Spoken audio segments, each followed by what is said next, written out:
ভোটের মাঠে আজ আমরা উপস্থিত হয়েছি নীলফামারী ১ আসনে।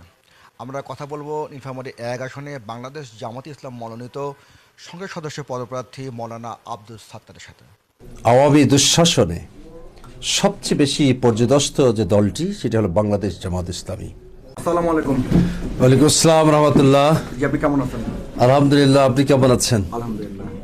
আপনি নীলফামারী ১ আসন থেকে বাংলাদেশ জামাতে ইসলাম মনোনীত সংসদ সদস্য পদপ্রার্থী। আপনি এটাকে কিভাবে দেখছেন বা কিভাবে মূল্যায়ন করছেন? আলহামদুলিল্লাহ যে আপনার চ্যানেলের মাধ্যমে ডোমার ডিমলার সর্বস্তরের জনগণকে সালাম ও আন্তরিক শুভেচ্ছা জানাচ্ছি। বাংলাদেশ জামাত ইসলামী কেন্দ্রীয় সংগঠন আমাকে মনোনীত করেছেন। আমি মনে করি যে আগামী দিনে ডোমার ডিমলায় আমরা ভালো একটা ফলাফল করতে পারবো ইনশাল্লাহ। কারণ আমাদের অঙ্গীকার হলো দুর্নীতিমুক্ত সমাজ, বৈষম্যমুক্ত রাষ্ট্র। সেক্ষেত্রে সর্বস্তরের জনগণ এটাকে সাপোর্ট করেছে। এই জন্য আমাদের প্রত্যাশা যে এখানে আমরা ভালো করতে পারবো ইনশাল্লাহ। ১ আসনে যে কর্মসংস্থান সৃষ্টিতে বা বেকারত্ব রোধে আপনাদের পরিকল্পনা কি বা আপনার দলের পরিকল্পনা কি?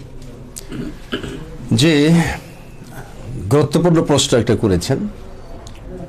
আমরা বেকারত্ব দূরীকরণের জন্য যেগুলো পদক্ষেপ গ্রহণ করেছি, বাংলাদেশ জামাত ইসলামী শীর্ষ লিডার সম্মানিত আমির জামাত ডক্টর শফিকুর রহমান তিনি বলেছেন যে বেকারত্ব দূরীকরণের জন্য আমরা সর্বাত্মক প্রচেষ্টা করব।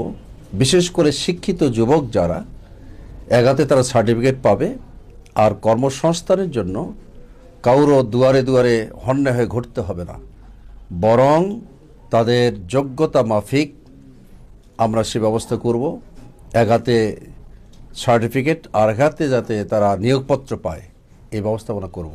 আর ব্যক্তিগতভাবে আমি এই ডোমার ডিমলায় আল্লাহর অশেষ মেহেরবানিতে এবং জনগণের মহামূল্যবান ভোটে নির্বাচিত হলে আমি মনে করি যে বেকার যুবক যারা তাদেরকে বিনা সুদে লোন দেওয়ার ব্যবস্থা করা হবে, যাতে করে তারা আর্থসামাজিক উন্নয়নে ভূমিকা রাখতে পারে।